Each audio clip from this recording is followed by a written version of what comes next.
A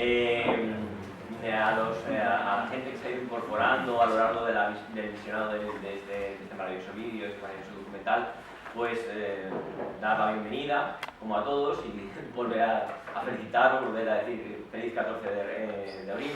Y bueno, pues comentaros, ¿no? Pues que aquí veo muchos educadores, muchos maestros, muchos profesores, ¿vale? También veo algunos políticos por aquí, sindicalistas, tenemos de comisiones, Jesús Narro de UGT, y tenemos a miembros de la corporación municipal, tenemos una senadora también. En fin, estamos creo que muy a gusto aquí todos. Y de paso quería, como en la asociación, quería anunciaros el hecho de que el viernes pasado la Junta de Gobierno del Ayuntamiento de Alcalá de Henares aprobó el inicio de un expediente para elaborar un memorial en memoria de los que fueron fusilados en el campo de tiro del Val. Es un proyecto que esta asociación presentó a los partidos políticos durante la pasada campaña electoral de las municipales. Varios partidos políticos fueron sensibles a este hecho y bueno, pues parece que han cumplido sus promesas electorales, lo cual los agradecemos sinceramente, y que esto siga adelante y que esto vaya más. Ya iremos viendo cómo se va conformando este asunto. También la asociación quería deciros pues, que hay varios proyectos y varias cosas interesantes relativas al tema de la memoria histórica. El próximo jueves 21 de abril, José María San Luciano va a presentar un libro sobre los consejos de guerra que hubo en Camarma de Esteruelas. Creo que es interesante para el estudio y el conocimiento de lo sucedido en ese primer franquismo, en esos terribles años azules, ¿no? Y bueno, pues también tenemos aquí, tengo aquí a mi lado a Inmaculada Real. Hola, Inmaculada.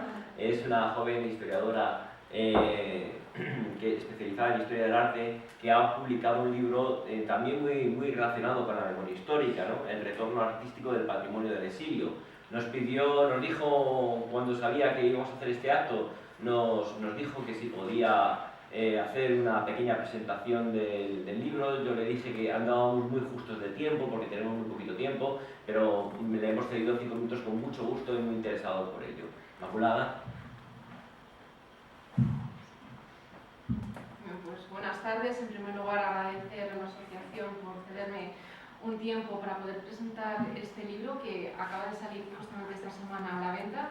Se titula El retorno artístico del patrimonio del exilio. Es el proyecto de investigación que realicé para la tesis doctoral y que, bueno, gracias a la editorial Síntesis, pues va a tener visibilidad este trabajo, que es muy interesante porque, bueno, el objetivo principal es analizar cómo fue el proceso de recuperación del patrimonio del exilio desde el ámbito de la historia del arte y desde el ámbito de los museos.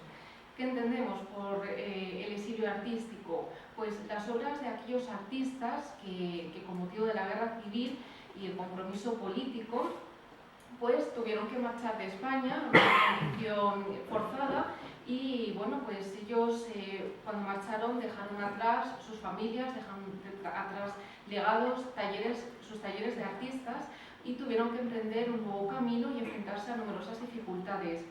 Cuando yo abordé este tema, bueno, lo primero que me di cuenta es que no había prácticamente nada de información sobre cómo se produce el retorno artístico de estas obras y de estos artistas.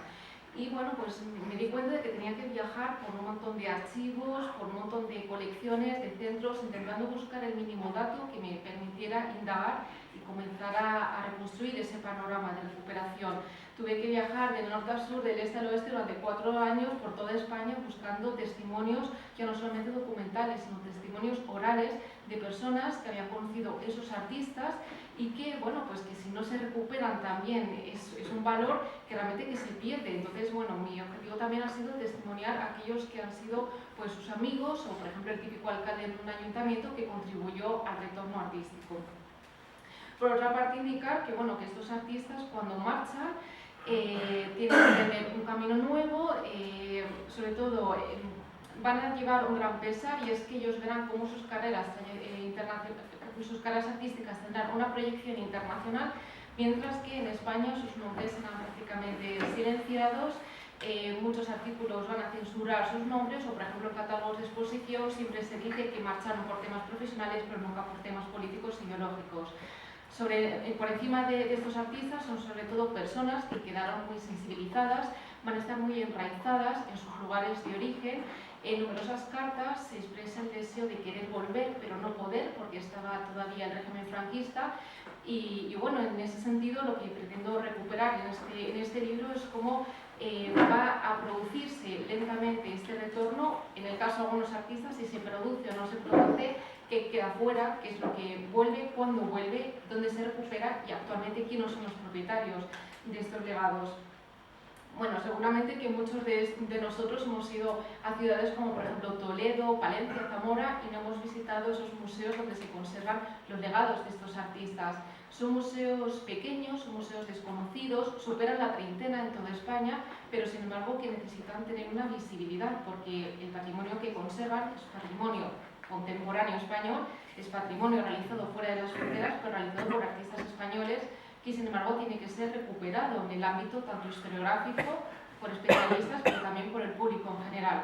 Entonces, bueno, pues al final de este libro podrán ver un mapa museístico que yo he diseñado y es el primero que se presenta, hasta ahora no hay nada igual, donde se distribuyen a nivel geográfico todos aquellos puntos que ustedes podrán comprobar, pues si van de vacaciones o si tienen algún viaje previsto, qué lugares hay que visitar para poder ver este patrimonio artístico, que es una fuente fundamental para poder recuperar la memoria histórica. Y bueno, finalmente, pues nada, indicar que espero que puedan conocer las trayectorias de estos artistas y este patrimonio a través de la lectura de este libro y que lo disfruten de la misma manera en la que yo he disfrutado con la investigación y redactando el mismo. Muchas gracias.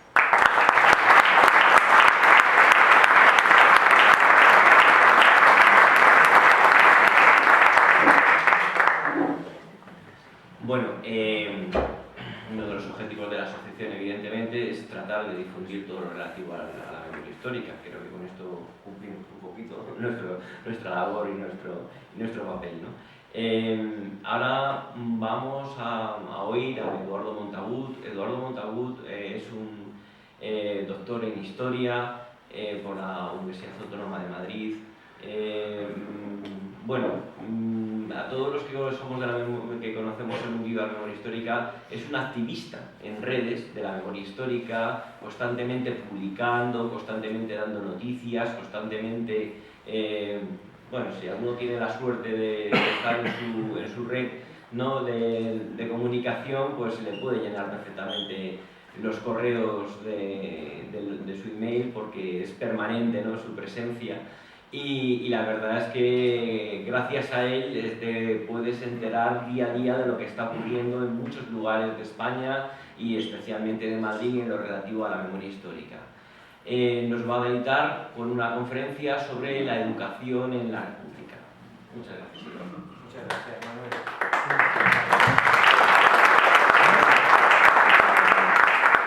Buenas tardes, yo me siento muy orgulloso de hablar por primera vez en la ciudad donde yo trabajo. Aunque yo vivo en Madrid, trabajo en Alcalá de Henares, en el Instituto Isidro Guzmán con Manuel.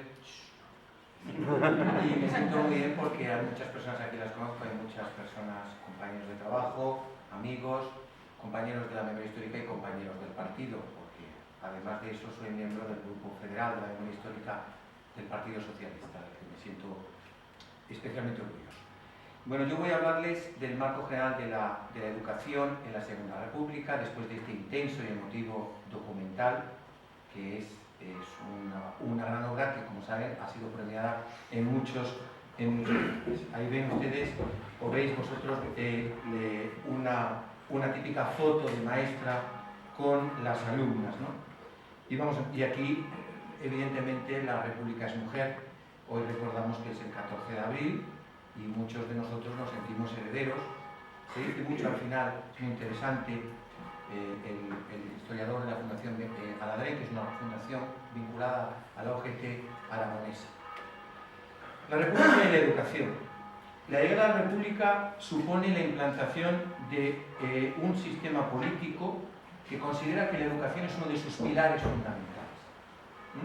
De los pilares fundamentales, como lo recoge la Constitución, como no lo había recogido ninguna constitución desde la de 1812. La educación es un derecho y así se reconoce claramente en la Constitución. Pero además, tanto por la constatación del abandono en el que estaba, como nos han explicado, como por la necesidad de plantear en la práctica profundos cambios de sentido progresista, dentro de un proyecto más amplio de creación del Estado del Bienestar. La Constitución de 1931 es el primer diseño de un Estado del Bienestar en nuestro país, siguiendo el magisterio de la Constitución de Weimar de 1919, que funda la República Alemana, y la Constitución mexicana después de la Revolución. Esas tres constituciones son las primeras que establecen derechos sociales, los reconocen y los garantizan. Por tanto, España, en un momento de profunda crisis de la democracia en Occidente, plantea una constitución moderna que tiene, ya digo, esa base fundamental, unido a la sanidad y a otros aspectos. Esto es muy importante. El primer diseño del Estado del Bienestar en nuestro país lo diseña la Constitución de 1931. Pero además considera que la educación es un motor de transformación social, no solo de transmisión de la cultura, sino de transformación social, lo que demuestra una apuesta ideológica clara hacia la educación, no solo como una transmisora de cultura, de hechos culturales, sino como de transformación social. También hay que decir que es verdad que no se parte de snob, es decir, la educación desde el punto de vista de la innovación pedagógica es la institución libre de enseñanza. Una decisión completamente reaccionaria del gobierno de Cánovas del Castillo provocó por rebote uno de los hechos más sobresalientes de la historia cultural de España, que es la institución libre de enseñanza. Cuando se obliga a los catedráticos en 1875-76 a jurar obediencia a la monarquía y a los principios de la Iglesia Católica, un montón de catedráticos se niegan. Y ese es el germen de la institución libre de enseñanza y de todas aquellas instituciones que van a renovar y que se explican muy bien esa cuestión. Desde el punto de vista de la renovación, la República parte de eso, y esto es importante. Lo dejan muy claro al principio, porque es verdad que la dictadura de Primo de Rivera hizo una apuesta por las escuelas, hizo una apuesta por las infraestructuras.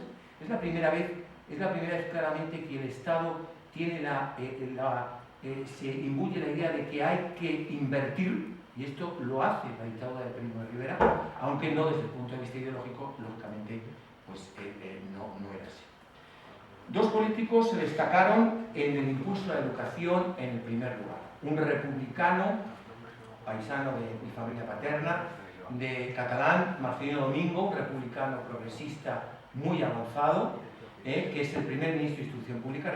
Recordar que la educación es la instrucción pública hasta el franquismo. Y Fernando de los Ríos, pues el intelectual más importante. Yo apuesto siempre más por Fernando de los Ríos que por Julián Besteiro, y ya sé que muchos que están aquí de la FETE se van a enfadar conmigo, pero Fernando de los Ríos es el gran intelectual del Partido Socialista, un hombre que procede de la burguesía progresista y que hace el camino hacia el socialismo. Todo lo contrario de todos sus compañeros, que proceden de ámbitos obreros o ámbitos muy necesitados, ¿no? Estos son los dos grandes gestores políticos. Y el gran ideólogo es y el tercero, ya hablaremos de Lorenzo Luzuriaga, perdón. El tercero, el que realmente se pone a trabajar claramente a pie, es Rodolfo Llopis. Rodolfo Llopis es conocido en todo el mundo porque es el líder del Partido Socialista en el exilio, y que, como bien todos saben, sobre todo los que aquí militen en el Partido Socialista y tengan una cierta edad, personaje que tuvo un gran enfrentamiento con el Partido Socialista del Interior, con fundamentalmente Felipe González. Pero Rodolfo Llopis, realmente su gran aportación no es, a pesar de la enorme importancia de mantener vivo al Partido Socialista en Toulouse, es la educación. Y eso es la gran labor que deja Rodolfo Llopis en la historia, que es un personaje. Acaba de salir un libro sobre él. Es importante que lean su dedicación, ¿no? Y no nos quedemos un poco en esa última parte, en ese enfrentamiento entre el partido dentro y fuera. Ahí los tenemos, Marcelino Domingo, Fernando de los Ríos. Yo siento bien lo sabe a alguien de aquí, nuestra senadora por Guadalajara, que ha tenido el honor de venir a estar con nosotros, sabe mi enorme pasión por Fernando Ríos. Fernando Ríos es un hombre por el que siento una pasión personal muy grande. Y ahí tiene Rodolfo Llopis, una foto ya del exilio, no he encontrado una mejor. La Constitución de 1931 y la educación. La Constitución del 31 dedica 3 amplios artículos a la educación dentro del capítulo segundo, que es un capítulo que todo el mundo tiene que leer, porque es el estado del bienestar: familia, economía y cultura. y del título que es el título tercero de los derechos y deberes de los españoles. El artículo 48 establecía que el servicio de la cultura era atribución del Estado. Es la primera vez que en España el Estado establece que la cultura, la educación, es atribución. Muy interesante lo que dice la historiadora valenciana, porque el franquismo abdicó, y lo dijo claramente él, de la obligación que tenía el Estado de la educación. Hasta la ley de 1970, que fue un enorme avance, casi muchos de los que estamos aquí somos hijos de esa ley, hemos estudiado esa ley, la EGB y el BUP, el Estado no tenía ninguna obligación. La obligación de educar a los hijos era de las familias. Las familias tenían que buscarse o una educación de beneficencia que hacía el Estado o una de mayor calidad desde el punto de vista cultural, que era la Iglesia Católica, porque en realidad no había más, había o los que eran o los más progresistas, la gente y con pudientes que iba al liceo francés o italiano, que eso ocurrió mucho, por ejemplo, la burguesía catalana tendía a mandar a sus hijos al liceo francés y al liceo italiano, porque se ve que tenía más calidad. Es importante, por tanto, que el Estado se atribuye esta cuestión y establece un sistema educativo común. No es la primera vez que establece un sistema educativo. El sistema educativo lo creó Moyano en tiempos de Isabel II. Y de hecho, desde la ley Moyano hasta la ley Villalpar, no hay ninguna ley general porque la República no da tiempo. Pero sí la obligación del Estado de establecer claramente que es obligación del Estado garantizar el derecho a la educación. No solo reconocer el derecho, sino garantizarlo, que es muy importante. La enseñanza tenía que ser obligatoria y gratuita. Los docentes eran todos maestros, la carrera única, esto es un tema de enorme debate, todavía se habla algunas veces en el seno de la FETE y en el seno del Partido Socialista sobre la carrera profesional, todos tenían que ser funcionarios públicos y encima, en realidad, con muy pocas diferencias internas. Pero un maestro, un profesor de instituto, un profesor de universidad. La República tenía obligación de facilitar el acceso a todos los grados de enseñanza a los españoles sin posibilidades económicas. Es decir, que por primera vez se establecía que la falta de recursos no era impedimento para estudiar. Es decir, una vez que se establece el derecho, una vez que se establece la garantía, una vez que se establece que son funcionarios públicos, el Estado tiene obligación de garantizar que todos los ciudadanos y ciudadanas tengan, o futuros ciudadanos y ciudadanas, derecho a la educación y puedan acceder. La educación como motor de transformación social. Esto nos suena. Es que es curioso. Muchas de estas cosas nos suenan, ¿verdad? Nos suenan porque seguimos en este debate. El debate, un debate algunas veces viciado sobre si unos quieren calidad de educación y otros solamente la función social. Bueno, pues este tipo de cosas ya se planteaban en la República. Es evidentemente esta idea del componente social no se recupera hasta la democracia. Aunque también hay que reconocer que la ley Villalpar para sí es un gran avance, es decir, hay que reconocer esa cuestión, que en muchos aspectos, y me permitirán ustedes la cuña, es un retroceso a la propia ley actual en relación con la propia ley Villalpar para sí. Nos puede recordar las leyes de los bachilleratos previos a la EGB. La libertad de cátedra era reconocida y garantizada en la escuela. El propio texto constitucional establecía los valores que debían inculcarse, el trabajo y la solidaridad, es lo que nos están diciendo, y la religión dejó de ser una asignatura obligatoria. Les recuerdo que estoy hablando de cuando se redactan estos artículos en el verano del otoño de 1931. Recuerden que estamos en abril de 2016. Aunque la enseñanza era laica, las distintas confesiones tendrían el derecho de enseñar las doctrinas respectivas bajo la inspección del Estado fuera del horario escolar. El Estado brindaba sus instalaciones a la Iglesia Católica, también a los protestantes, que es cuando empiezan a sacar la cabeza los protestantes de la República, que luego fueron laminados en la guerra civil. Los protestantes empiezan, porque son la única confesión, porque los judíos, aunque empiezan a recuperar también con Primo de Rivera su presencia, no tienen tanta fuerza, sí los protestantes, que tienen mucha fuerza en la cuestión educativa, la idea de que podían utilizar los locales de la escuela para enseñar un cura o el maestro que estuviera habilitado por la Iglesia Católica, pero fuera del currículum y fuera del horario escolar, que es algo que parece que se puede recuperar. El artículo número 41 se dedicó a plantear las líneas generales de la estructura educativa. La expedición de títulos profesionales correspondía, por supuesto, al Estado, que establecía las pruebas, certificados y el sistema. Esto es lo que se llama la organización escolar, que nos puede aburrir más si no nos dedicamos a estas cosas, ¿no? A esto, y luego a la otra cuña, a Manuel estas cosas le encantan, es un especialista en todo ese tipo de cosas, que a los demás, los profesores de instituto, vestidos y que no había internet, pero muchas veces las cosas son muy parecidas, ¿no? La construcción de escuelas. Hubo un proyecto ambicioso, pero vamos a ver, aquí hay que poner, se ha insistido mucho en la construcción de escuelas. Los dos regímenes que más han construido escuelas hasta la guerra civil son la dictadura de Primo de Rivera y la República. Y luego hay que reconocer que en un momento determinado también hay un plan en los años 60 por parte del franquismo, y por último la última gran oleada de construcciones son los años 80, cuando al gobierno socialista se le plantea el problema, más que de las escuelas, de los institutos. La cantidad de chavalines que habíamos nacido a mitad de los años, que somos hijos del baby boom, y había que construir institutos, y es cuando se empiezan a construir pues, un montón de institutos en los años 80 que son todos muy parecidos, ¿no? La República hizo un gran esfuerzo por construir en una época de fuerte crisis económica y con muy pocos ingresos. Pero cuando hay una voluntad política, se saca el dinero de donde sea.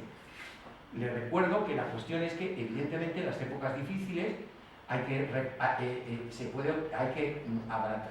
invertir menos. Pero evidentemente todo es una opción política. La opción política es dónde se recorta y a quién se le recorta. La República hizo un esfuerzo brutal. No pudo hacer todo lo que quiso, pero lo intentó. En una situación económica mucho más peliaguda que la que estamos viviendo. Otro de los aspectos importantes son las misiones pedagógicas, como bien saben, de forma voluntaria los universitarios españoles, esos grandes universitarios y esos grandes intelectuales, siempre recordaremos a Federico, pero a otros más, se dedicaron a llevar la cultura a los pueblos, a enseñar a los adultos, a enseñar a las personas que no habían tenido nunca acceso a la cultura, a llevar el Museo del Prado ambulante, se hacían copias y se llevaban las meninas, se daban obras de teatro de Calderón. Eso de que al pueblo español no le gusta, a la gente sin cultura, porque no puede hacer la cultura, no le gusta la cultura, esto es un invento actual, de que la idea de que lo que nos interesa es ver por los programas de Telecinco o estos programas del cotilleo futbolístico que existen después de los telediarios a mediodía, sobre todo en las cadenas privadas, pues esto no se sostiene porque esas obras de teatro estaban llenas y se estaba recitando a Calderón de la Barca. Calderón de la Barca no es precisamente sencillo ni Lope de Vega a personas. Era impresionante ver a personas sin cultura ver dramas de capa y espada. La educación de los adultos es un tema que era muy urgente, que luego el franquismo abandonó completamente y que ha habido que recuperar. Yo tuve la suerte, el inmenso orgullo de poder hacer unas prácticas casi sin cobrar en la comunidad, y cuando estudiaba la carrera enseñaba en las antiguas cátedras de José Antonio, y luego fueron los centros que recogió la Comunidad de Madrid. Me acuerdo de la UBA de Hortaleza, cuando yo estudiaba en la facultad, iba por las tardes y era encomiable, ¿no? Ver cómo la gente quería aprender cosas como el greco, ¿no? Yo recuerdo haber dado un curso sobre el greco con 21 años, impresionante, ¿no? Unos alumnos maravillosos. Las misiones pedagógicas, ahí lo podemos ver, la obra de teatro, podemos ver ese museo. Esta foto de la derecha es impresionante. Esa es esa España que recordamos. Y aquí vemos unos chavalines, ¿no? Evidentemente. El proyecto de ley de instrucción pública, el gobierno le encarga a Lorenzo Luzuriaga, personaje fundamental que bien sabe, hay un colectivo que actualmente que trabaja mucho sobre estas cosas, es uno de los principales ideólogos y se plantea unas líneas generales y realmente yo les puedo decir que las dos grandes aportaciones que hace el socialismo español en la República no son el laicismo. Las cuestiones del laicismo fueron casi materia del republicanismo progresista. El republicanismo progresista, los radicales socialistas, los de hazaña, lo cogieron como tema. A mí a veces me da la sensación de que el gobierno se repartió los asuntos, ¿no? Y entonces es muy curioso como el republicanismo radical socialista, el republicanismo de izquierda, coge el tema del laicismo. No es que el Partido Socialista no fuera laico, pero no parece que eso fuera una preocupación. El Partido Socialista planteó al gobierno la necesidad de que ellos tenían que dedicarse a dos aspectos puntales del Estado de Bienestar, que era toda la cuestión laboral. Yo creo que el mejor ministro de Trabajo que ha habido, mejor ministro que presidente del gobierno fue Largo Caballero, y la educación, que eran pilares, ¿no? Es decir, yo creo que los socialistas no es que pusieran condiciones, porque a la hora de repartir las responsabilidades hubo mucha facilidad de entenderse con los republicanos y los socialistas, se entendieron con muchas complicaciones antes. Antes de la República se tuvieron muchas dificultades, pero cuando hubo no hubo tanto problema de quién se queda con un ministerio, que cada uno interprete lo que estoy diciendo como quiera. Porque yo aprovecho la cuña publicitaria también. Estoy dando clase en clase, que es correcto, que aquí no tanto. Pero es verdad que no. Y entonces los socialistas se preocuparon fundamentalmente, lo que a ellos les preocupaba era la educación y el mundo laboral. Esas eran dos preocupaciones que tuvieron marcadas. Y la inversión pública del Estado, que esa es la aportación de Indalecio Prieto.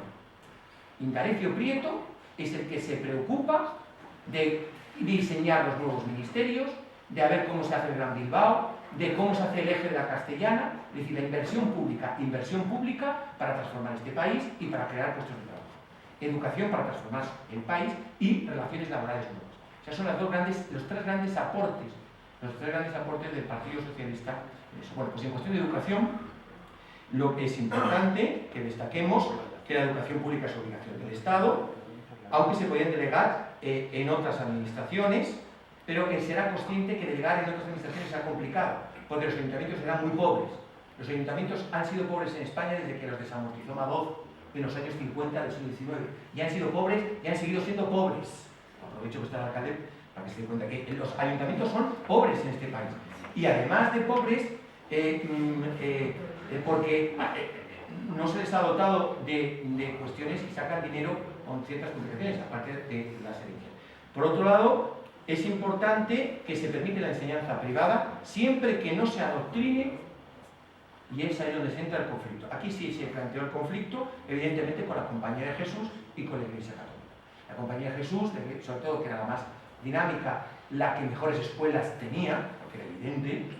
Yo pertenezco a un distrito de Madrid donde estaba uno de los grandes, que además se quemó en el 31, que los jesuitas, que aparece en la novela de Pequeñeces, en Chamartín, los colegios Duque de Pastrana, ahí estaba, que era el palacio donde llegó Napoleón, pues era uno de los mejores colegios de jesuitas que existían. Y entonces, ¿qué ocurre? Que en el momento que se disuelven las órdenes religiosas, que eran partidistas como la Compañía de Jesús, pues evidentemente la enseñanza privada quedó muy mermada, aunque en Cataluña y en otros lugares gente de muchas posibilidades económicas mantuvo academias semiclandestinas con la Compañía de Jesús. Es muy curioso que veamos la historia de la Compañía de Jesús y el Estado es una relación muy complicada desde tiempos del despotismo ilustrado, a pesar de que hoy, curiosamente, los jesuitas son el ala progresista de la Iglesia, ¿no? Entonces, para que vean ustedes cómo se transforma, eso saben bien la transformación que tienen los jesuitas en los años 60, a través del padre Arrupe y su gran vinculación con el tercer mundo, etc. Bien, esto genera, aquí vemos a los jesuitas saliendo en unos camiones. Si comparan ustedes esta foto con la del siglo XVIII, es muy interesante, ¿no? Es una foto muy parecida, que lo único que cambia es el camión. La religión debía ser una asignatura, no deja de ser, se estudiaba el hecho religioso, es muy importante. Hay algunas personas en determinados sectores de la izquierda española que no entienden la enorme importancia de que la religión tiene que estudiarse el hecho religioso. Los que nos dedicamos a las ciencias sociales y a la historia sabemos que no podemos entender la civilización occidental sin el hecho religioso, pero fuera del currículum, ¿no? Fuera del currículum. La enseñanza tenía que ser gratuita y se establecía un 25% de matrículas gratuitas en el nivel universitario, que es importante. En las cuestiones pedagógicas, la coeducación, una clara conexión con la sociedad, se establece el concurso de los padres, ya la idea del consejo escolar se prefigura en la República. Saben ustedes que el consejo escolar ahora se ha convertido en un consejo consultivo que no tiene ninguna función, y la importancia de la coeducación. Quiero ir rápido porque quiero luego que haya adelante, que eso es lo que más interesa. El sistema educativo se definía como un todo unitario dividido en varias etapas. La primaria habría la voluntaria de 4 a 6, ahora estamos en ese debate, ¿no? Sobre cuándo tiene que incorporarse el niño o no. La básica de 6 a 12 años, la secundaria prolongación de 12 a 15 y una preparatoria que sería como nuestro bachillerato 15 a 18, ¿no? Y luego los estudios universitarios. La República trató un poco la universidad, no le dio tiempo, es que tengan en cuenta que son muy pocos años, ¿no? Muy pocos años.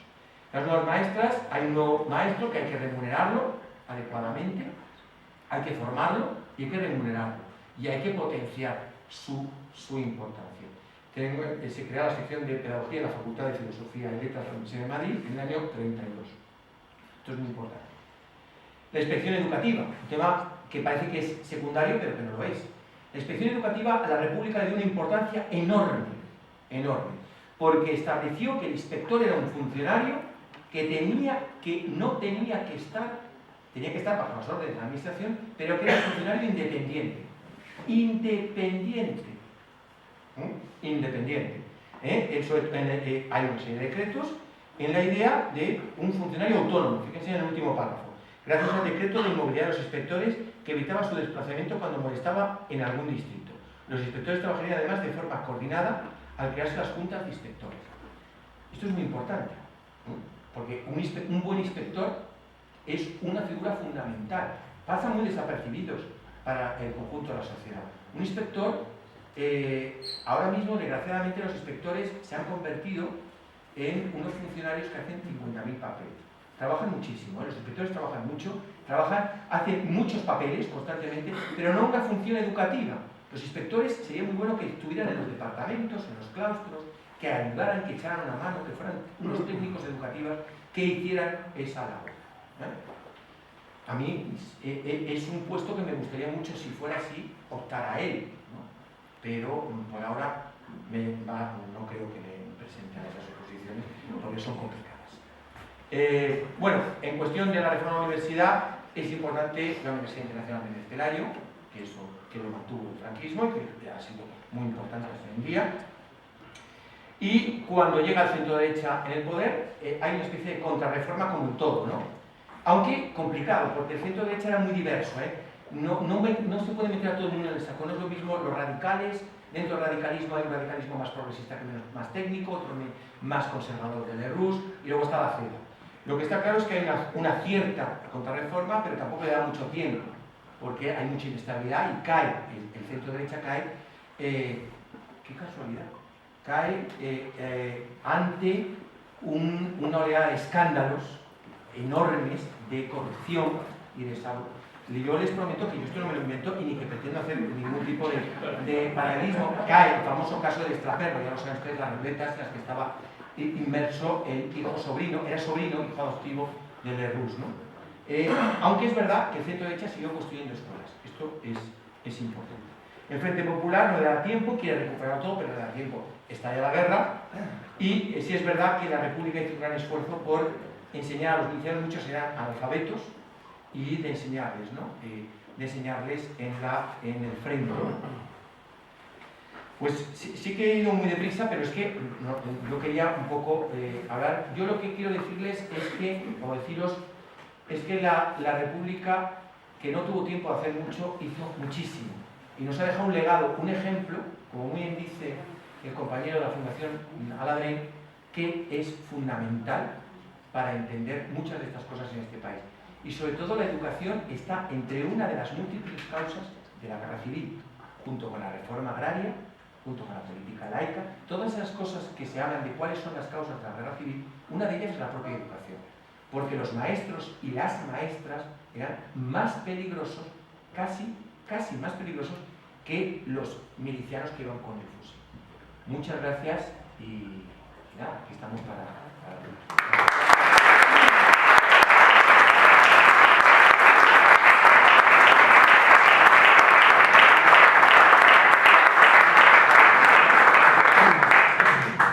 Muchas gracias, Eduardo. Evidentemente, el maestro era muy peligroso y por eso si en la zona republicana se cometieron desmanes y asesinatos políticos contra elementos del clero, que era el objetivo a fijar, está claro que en la zona que controlaban los rebeldes, pues era el maestro el objetivo a capturar en muchos casos, porque era el que ponía más en peligro a la situación, el poder y el dominio de la oligarquía. Bueno,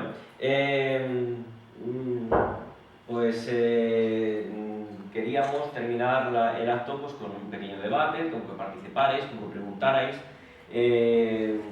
con que opinarais sobre este tema. Yo me había preparado una cosilla sobre Alcalá, pero si queréis alguna pregunta, pues se responde, ¿no? Alcalá, sobre la educación en Alcalá, hay un libro muy bueno de Urbano Brihuega, que es miembro de nuestra asociación, la Institución Pública en Alcalá de Henares, que bueno, pues habla un poco de cómo también se produce esta eclosión de la educación republicana en nuestra ciudad. Así que, bueno, pues les cedo la palabra. Por favor, levanten la mano y vamos haciendo preguntas. Sí, cuando levantéis la mano, por favor, decid vuestro nombre. Soy Magdalena, de Toledo. Me parece que se habla poco de ella, de esta institución, y creo que también contribuyó mucho a la educación, que eran las misiones pedagógicas, que ahí iban un montón de gente y enseñaban un montón de cosas. Yo llegaba a oír cuentos que luego investigando y tal, el Barba Azul y todo esto, y solo lo han podido enseñar las misiones pedagógicas cuando iban, ¿no? Y creo que sí que eran parte integral también de lo que era la educación. Gente que nunca había tenido más acceso ni a un cuento, ni a una música, ni a nada que tuviera que completara una educación, y sí que lo fueron. Sí, desde luego, la Barraca, por ejemplo, de La Arcelor, Barraca hizo como teatro, hizo un montón, y las proyecciones de películas en muchos pueblos, la primera vez que vieron cine fue con estas misiones pedagógicas, que además también tenían una finalidad propagandística. Estos jóvenes que venían por estos pueblos y demás, pues atacaban el poder del oligarca, atacaban el poder del cacique y defendían los principios que pretendía traer la República de democracia y de justicia social, evidentemente. Para mí es una parte de la que se habla poco, pero que también creo que se debería hablar de ello.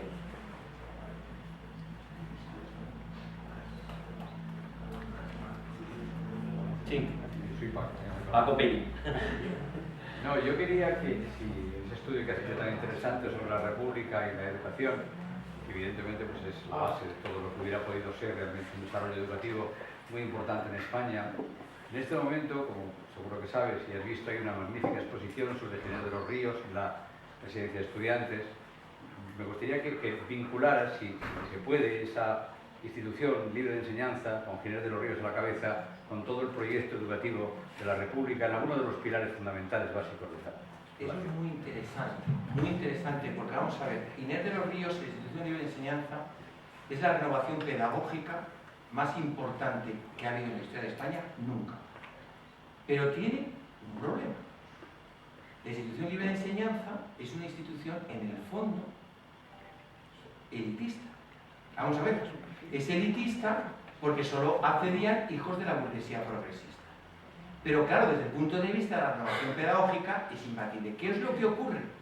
Que claro, los socialistas que se dedican a la enseñanza, no los anarquistas que tienen otra preocupación, cuidado, la preocupación pedagógica de los anarquistas es fundamental. La escuela moderna de Ferrer y Guardia, eso es enorme, pero es otro mundo. ¿Qué es lo que ocurre? Que los socialistas empiezan a pensar, claro, pero es que lo que dice Ginés de los Ríos está muy bien. Excursiones, educación física, niños y niñas juntos, educativo, no libros de texto, ellos se tienen que fabricar los niños sus libros de texto cuadernos, esto es maravilloso. Lo que vamos es a coger eso y con nuestra preocupación de la transformación social, los socialistas consideran que tienen que transformar la sociedad, vamos a llevarlo esos principios de renovación pedagógica al pueblo, que no podía acceder. A ver, ¿qué niños podían acceder? Ya no hablo del campo, sino que niños trabajadores del Madrid de finales del siglo XIX podían ir, no, aunque fuera gratuito. Los niños no iban a la escuela porque tenían que ponerse a trabajar, los pequeños en el campo más. Entonces, esto que se beneficia a la burguesía progresista, que se beneficia a Fernando de los Ríos. Fernando de los Ríos es ese nexo entre la institución libre de enseñanza, entre la grandeza de la burguesía progresista española, que considera que España tiene que salir adelante, tiene que mirarse a Europa, con los socialistas. Y entonces, claro, los socialistas son los encargados, los que se quieren encargar de transformar, de esos principios aplicados. Los anarquistas no comparten esta filosofía, porque los anarquistas no quieren al Estado nunca. porque consideran que el Estado adoctrina de alguna manera. De hecho, los descendientes anarquistas también estaban en contra de la famosa asignatura de educación para la ciudadanía. Los anarquistas tienen otras preocupaciones, pero los socialistas son los que recogen eso. Y un personaje muy importante de la Iglesia Católica, que es el transformación social. La transformación social, ¿cómo se hace? Que todos los niños puedan acceder, que no haya 32 niños de bachillerato en una clase, las tasas unitarias y demás, evidentemente ese tipo de cuestiones. Y que la educación no es un negocio, es un derecho que el Estado tiene que garantizar. Bueno, me voy a caer. Me salgo de la... Sí. Sí, bueno, mi nombre es Antonio. Yo quería preguntar si había alguna influencia del Instituto de Investigación Social que se había formado anteriormente, en 1919, en Francia, porque no podemos olvidar que el principio del socialismo, casi uno de los lugares céntricos del socialismo, estuvo en Alemania, después de la Primera Guerra Mundial, incluso antes, ¿no? Y aquello tuvo, no sé, yo quería saber si repercutió en algo sobre el planteamiento del arte, sobre todo, bueno, la formación, sobre todo en la educación como base a una sociedad avanzada. En el Partido Socialista hay el experimento de la escuela nueva, que crea mucho debate y mucho conflicto interno. El problema es que los socialistas llegan un poco tarde a la educación. Los anarquistas van más deprisa, hasta que cuando los socialistas descubren que la Casa del Pueblo puede ser, como el Ateneo Obreros, un mecanismo. Y en esa misma época, si hay una cierta influencia, sobre todo a través de Fernando Ríos, es cuando se plantea el primer programa educativo del Partido Socialista. Justo en esos años es el primer proyecto, que hay que leerlo, que es muy interesante. El primer, que evidentemente es un proyecto, un programa político que no se podía poner en marcha porque los socialistas consiguen entrar en el Parlamento en la conjunción republicano-socialista, que es un tema fascinante, lo de los pactos. Yo voy a hablar en una agrupación en unos días en Arganzuela sobre eso, porque es un tema que me fascina, y en la mía propia en Chamartín, sobre los pactos, ¿no? La dificultad, y es fascinante ver lo complicado que era que pactara un Largo Caballero con un Lerroux. Pero al final, como les podía intentar cambiar las cosas, el problema es que el Partido Socialista no tenía la fuerza de la socialdemocracia alemana. La socialdemocracia alemana es una sociedad paralela a la sociedad, antes de la Primera Guerra Mundial, es una sociedad paralela a la alemana.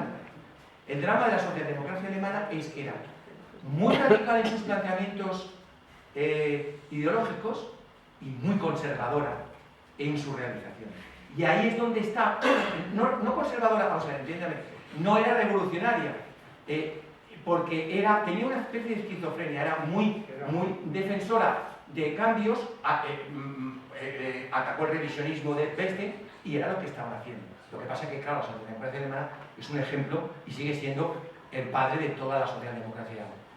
Sí, es que el carácter social que había creado, sobre todo el luteranismo, cambió a eso. Pero es que yo preguntaba esto porque ahí Julián Sánchez del Río, que fue el que trajo la Primera República, el modelo y el planteamiento y la ideología progresista, pues fueron los que esto avanzó un poco en aquella cuestión. Y luego fue el discípulo, creo entender, el Ginés de los Ríos, de Julián Sánchez del Río. Y luego, a través de ese, Cosío, el que aparece aquí. Y Fernando de los Ríos, que era la familia, que por cierto se cambiaban los apellidos porque es del Río. Fernando de los Ríos pertenecía a una burguesía progresista, liberal, y él es el que recoge. Pasa que los alemanes estaban en otra órbita. Sí, es otra. Bueno.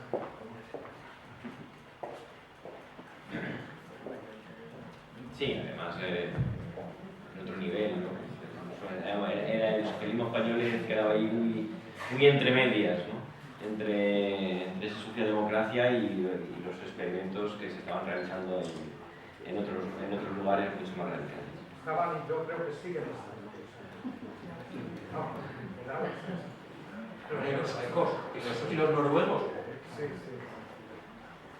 Porque luego además es muy curioso porque los suecos y los noruegos y los finlandeses no entienden mucho el socialismo más allá de Baviera para abajo.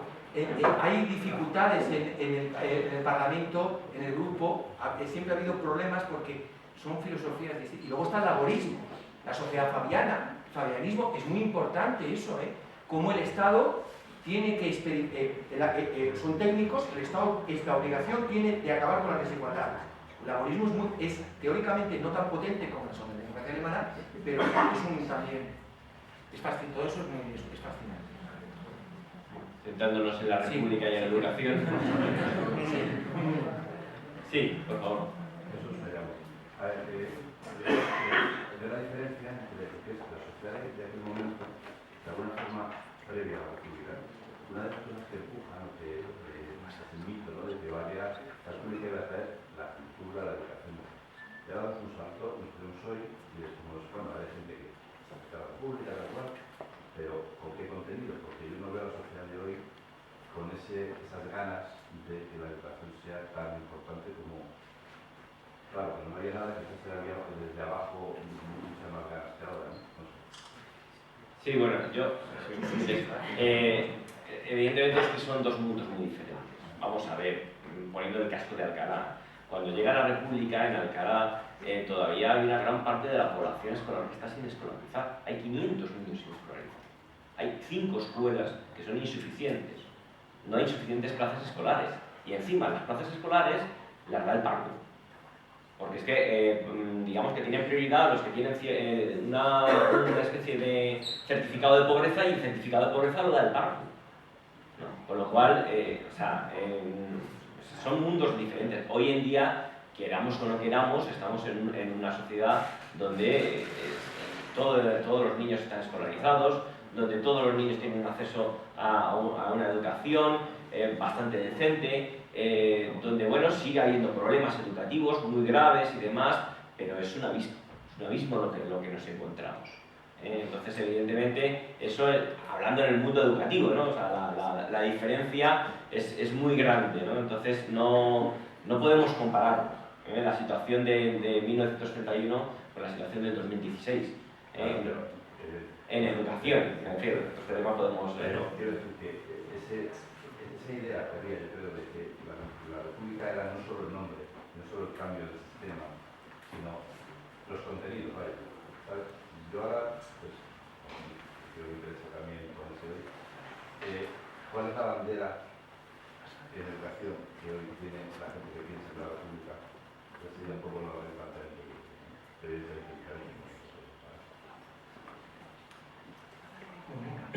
Yo creo que básicamente o sea, la República en sí, no hay un partido republicano propiamente dicho hoy en día. Entonces, realmente sería más bien qué idea tiene de la educación los partidos que pertenecen a esa izquierda, que se muestra o simpatiza claramente con la idea republicana, y bueno, pues yo creo que ahí cada mundo es diferente, ¿no? Pero sobre todo lo que ahora mismo nos estamos encontrando es el debate social en el que nos estamos encontrando, es que en general la izquierda, y esa izquierda es básicamente republicana, es una apuesta y sigue apostando con uñas y dientes por una educación pública de calidad.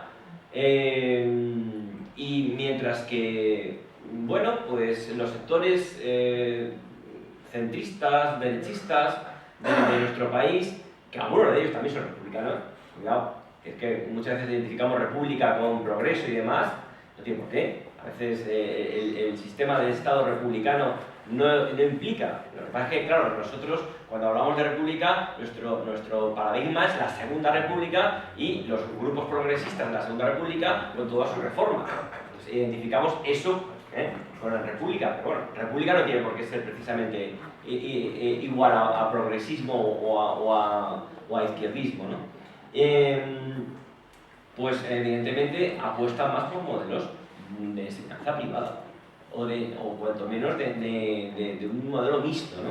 Entonces yo creo que ahora mismo, si se puede definir en este sentido, yo creo que la defensa de la educación pública y la defensa ahora mismo en Madrid, por ejemplo, nos han comido el terreno.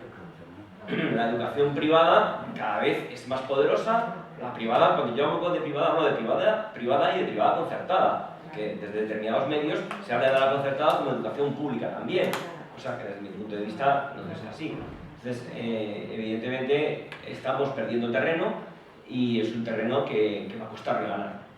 Va a costar ganarlo porque además es que no solamente estamos perdiendo la batalla política, sino que muchas veces estamos perdiendo la batalla en el debate social, ¿no? Y entonces, bueno, pues sigue molando más el colegio, el instituto que tiene piscina, que tiene no sé qué, que los niños van con uniforme, que el colegio público, donde van a parar las minorías, donde van a parar los problemas, donde van a parar los chicos, donde hay más concentración de alumnos con necesidades educativas especiales.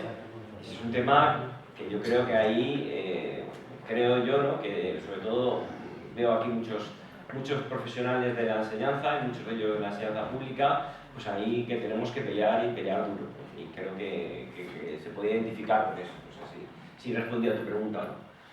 Porque es difícil responder a tu pregunta, porque es que realmente republicanismo puro no existe. Tenemos un partido de izquierda que dicen ser republicanos y luego pues tenemos partidos que no defienden la república porque son más, se muestran más en el centro derecha.